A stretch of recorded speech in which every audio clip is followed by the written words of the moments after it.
Président Moïse, à la veille de la commémoration de l'indépendance de la République démocratique du Congo, vous marchez dans votre résidence?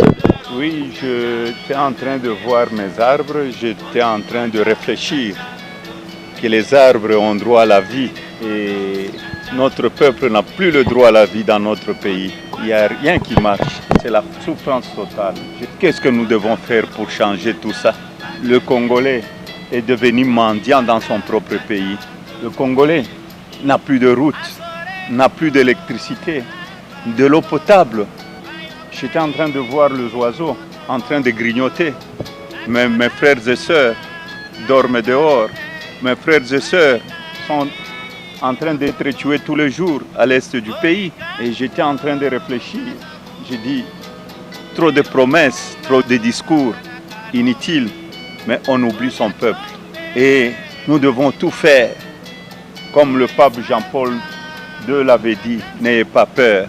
Nous allons nous mettre ensemble pour que cette situation change.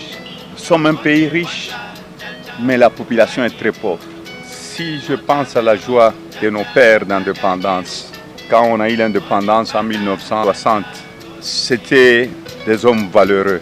Ils aimaient leur pays. Aujourd'hui, je me pose la question si nous pouvons encore fêter le 30 juin. Si je pense à mes frères et sœurs de l'Est qui sont en train de mourir chaque jour, si je pense à mes frères et sœurs de la diaspora qui se réveillent très tôt le matin pour nourrir leurs frères et sœurs, leurs enfants qui sont encore chez nous au pays, je me pose la question, qu'est-ce qui ne marche pas dans notre pays? Le social ne marche plus. La justice, nous avons de bons juges, mais il y a l'ingérence dans la justice. Nous cultivons seulement la haine, le tribalisme, le népotisme, la criminalité, le banditisme. Est-ce que nous pouvons encore fêter? Quand vous organisez dans un pays des élections chaotiques pour mettre au pouvoir des gens qui n'ont pas été votés, vous croyez que nous pouvons nous en sortir? C'est le seul pays où on trouve des gens avec plus de machines à voter dans leur propre maison et personne n'est incarcéré. Au lieu de réduire le train de vie de l'État pour que la population puisse s'en sortir, les gens aujourd'hui dans notre pays ne savent même pas enterrer le mort parce qu'ils n'ont pas de l'argent pour enterrer leurs frères et sœurs. Ils doivent toujours dépendre de la diaspora. Or, nous avons un pays très riche. Est-ce que nous pouvons nous dire que nous avons un pays très riche? Non. Malheureusement, nous avons des voleurs. Au lieu de penser à la population, on voit des gens qui ont volé, des gens qui roulent carrosse dans notre propre pays et des citoyens, des innocents. Je pense à Mike Mukebai, à la fille Gloria et son compagnon de lutte.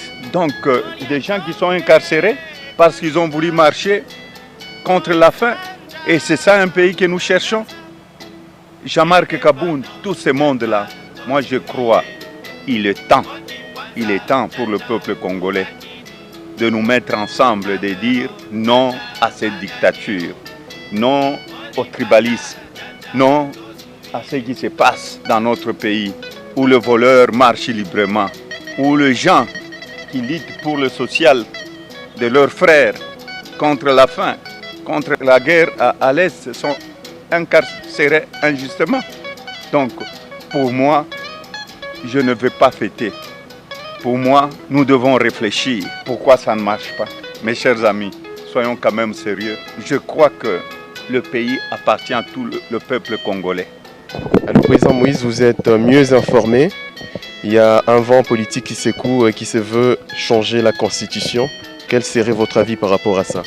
Vous savez, ce n'est même pas une question. On n'a pas le droit de changer cette Constitution. En 2015, j'avais prononcé pas de troisième faux penalty.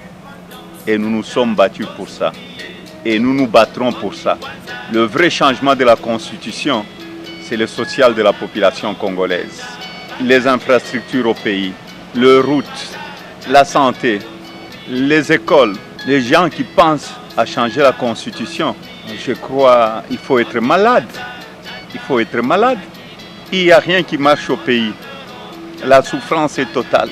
C'est parce qu'on veut s'éterniser au pouvoir. Non, il y a un temps pour tout.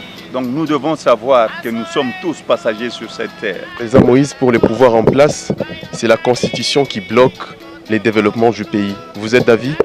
Pas du tout. C'est l'incompétence qui bloque le développement du pays et non pas la constitution. Nous avons une très bonne constitution, mais nous avons des leaders qui manquent de vision. Ce Congo ici, avec le programme qu'on avait, on allait le transformer avec cette même constitution et les gens allaient suivre le modèle de notre pays. Donc pour moi, la constitution est sacrée, on ne doit pas la toucher. Je me suis battu en 2015.